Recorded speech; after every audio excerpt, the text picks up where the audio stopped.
بسم اللہ الرحمن الرحیم نحمده ونصلی علی رسولہ الکریم اما بعد فقد قال اللہ تبارک و تعالی فی القرآن الکریم اعوذ باللہ من الشیطان الرجیم بسم اللہ الرحمن الرحیم ان الذین اتخذوا العجل سینالهم غضب من ربهم وذلة فی الحیاة الدنیا وکذالک نجزی المفترین۔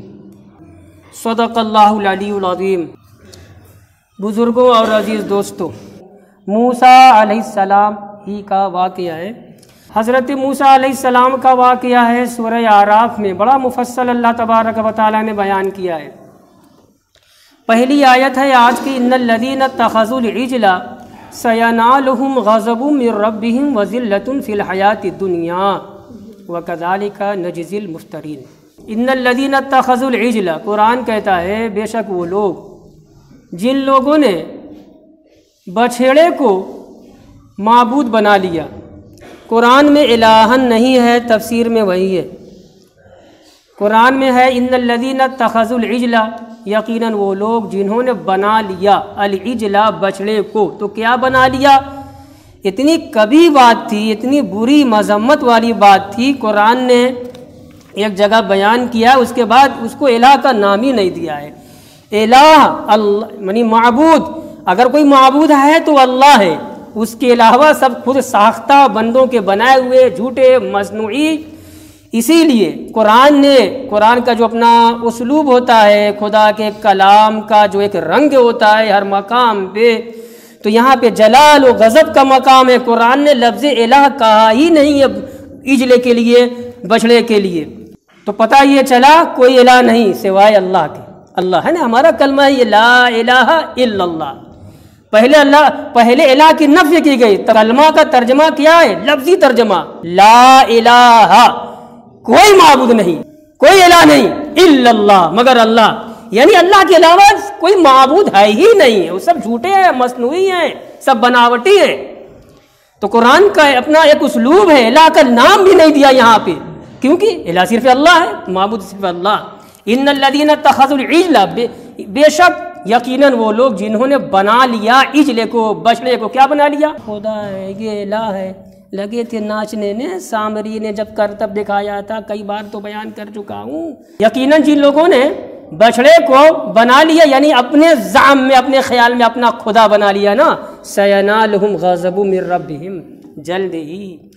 جلد ہی انہیں پہنچے گا ان کے رب کی جانب سے غضب، خدا کے غضب و جلال میں مبتلا ہوں گے، خدا کی طرف سے عذاب آئے گا۔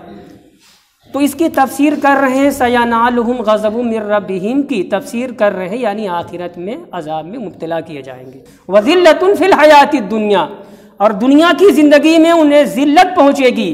دنیا میں ذلت کیسے ہوگی؟ اصل میں یہ خاص واقعہ ہے۔ یہ خاص واقعہ کیا ہے؟ بنی اسرائیل کے وہ لوگ جنہوں نے بچھڑے کی عبادت کی، پوجا کی، اور تائب نہیں ہوئے، توبہ نہیں کی، انہیں ذلت کیسے میسر ہوئی؟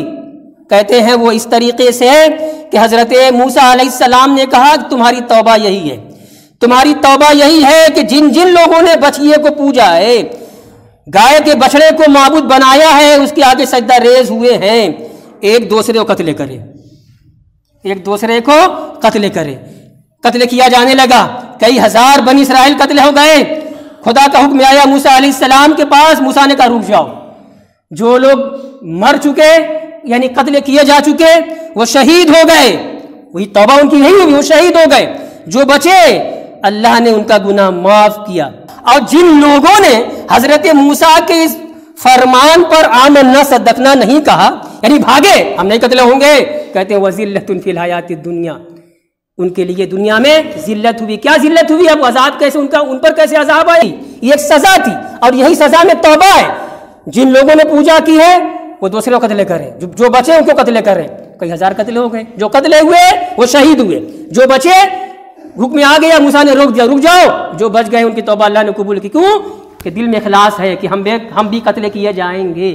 اور جو بھاگ گئے ہم نہیں قتل ہوں گے، جو بھاگ گئے ان کے لیے کیا ذلت ہوئی؟ کہتے ایسا سخت، ایسے شدید وہ بخار میں مبتلا ہوئے، بخار کہ جب وہ کسی دوسرے کو چھوتا اس کو بخار آ جاتا، اور سامری جس نے یہ راہ دکھائی تھی، جس نے یہ سجھاؤ دیا تھا، اس کو بھی کیا سزا بھی یہی، تو انسانی آبادی سے نکل جا، تیری سزا یہی ہے، تو انسانی آبادی سے نکل جا، جا جنگلوں میں پروں کے ساتھ رہا۔ اور وہ کہتا پھرتا تھا، پگلا گیا تھا وہ، سورہ طٰہٰ میں آیا ہے لا مساس لا مساس، مجھے کوئی چھو نہیں سکتا، میں کسی کو چھو نہیں سکتا۔ اس وقت اگر کسی کو چھوا اچھے شخص کو، اس کو بھی بخار آ گیا۔ اور دوسری کیا ہے، دوسری تفسیر کی ہے کہ اتنی ہی طاقت و قوت کے مالک ہو جائیں ارباب شرک و کفر، کافرین مشرکین کتنی ہی قوت کے، طاقت کے، حکومت کے کہو مالک ہو جائیں، آخرت کا عذاب تو طے ہے، وہاں کا عذاب طے ہے۔ دنیا میں کیا ذلت ہوگی؟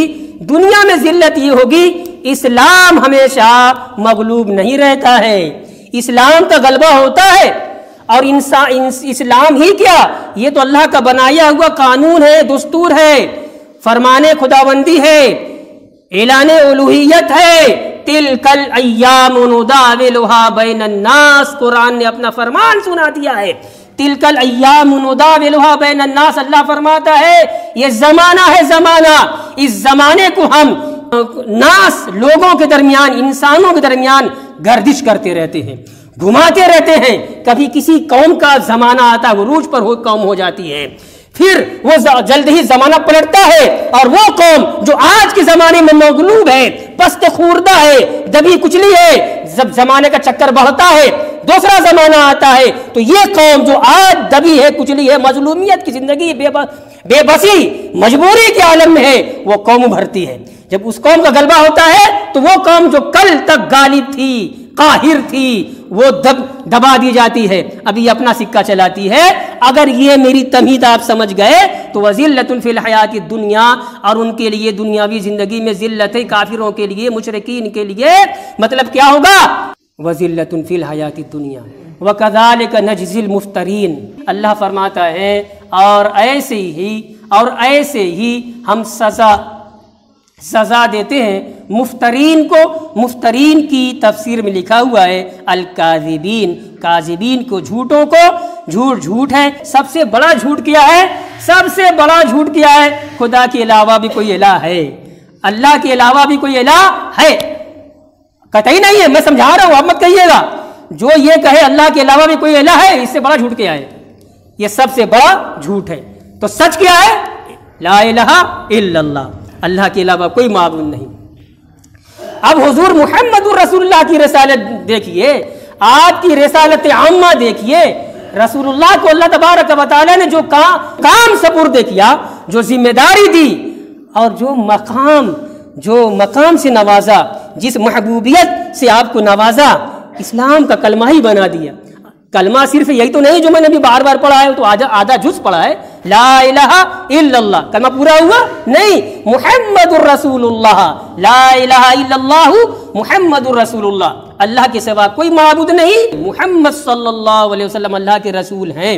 اور لا الہ الا اللہ پورا کلمہ ہوا ہی نہیں، جب محمد الرسول اللہ پڑھیں گے تو پورا کلمہ بنے گا۔ اب اگر دنیا کا کوئی انسان اگر یہ کہ ہم الہ مانتے ہیں، ہم الہ کو مانتے ہیں، اللہ کو مانتے ہیں، ہم یہ بھی کہتے ہیں مسلمانوں جو تم کہتے ہو کہ اللہ ہی خالق ہے، مالک ہے، رازق ہے، حاکم ہے، وہی قدیر ہے، وہی حی ہے، وہی قیوم ہے، وہی رازق ہے، وہی زندگی دیتا ہے، موت دیتا ہے، ہاں سب ہم مانتے ہیں اللہ کے متعلق، مگر محمد کی رسالت کو نہیں مانتے، مسلمان ہوگا ہی نہیں، کیونکہ واو نہیں ہے بیچ میں۔ اگر واو ہوتا تو پھر دونوں کا حکم الگ الگ ہوتا، اور یہاں دونوں کا حکم ایک ہے۔ کیا حکم ایک ہے؟ اللہ کو الہ مانو، تو بات مکمل نہیں ہے جب تک رسول اللہ کی رسالت نہیں مانو گے، تب تمہاری بات مکمل ہوگی، تمہارا دعویٰ مکمل ہوگا، اور تمہارا کلمہ مکمل ہوگا، ورنہ تمہارا کلمہ ہوگا ہی نہیں۔ پلٹ دو۔ اگر کوئی ایسا بھی آ جائے بدبخت، بگڑا، گمراہ، عاشق، وہ کہے ہم رسول اللہ کو مانتے ہیں، صرف رسول اللہ کی رسالت کو مانتے ہیں مگر اللہ کو نہیں مانتے، کہیں گے بھائی تو بھی کافر ہے، کیونکہ رسول اللہ کی رسالت کو ماننے کا مطلب یہ ہوا کہ اللہ کی الہیت کو بھی تو مان، اللہ کو ایک مان۔ تو یہ ہے کلمے کا تعلق، بیچ میں اسلام نے واو نہیں دیا، سمجھائیے رہا ہوں۔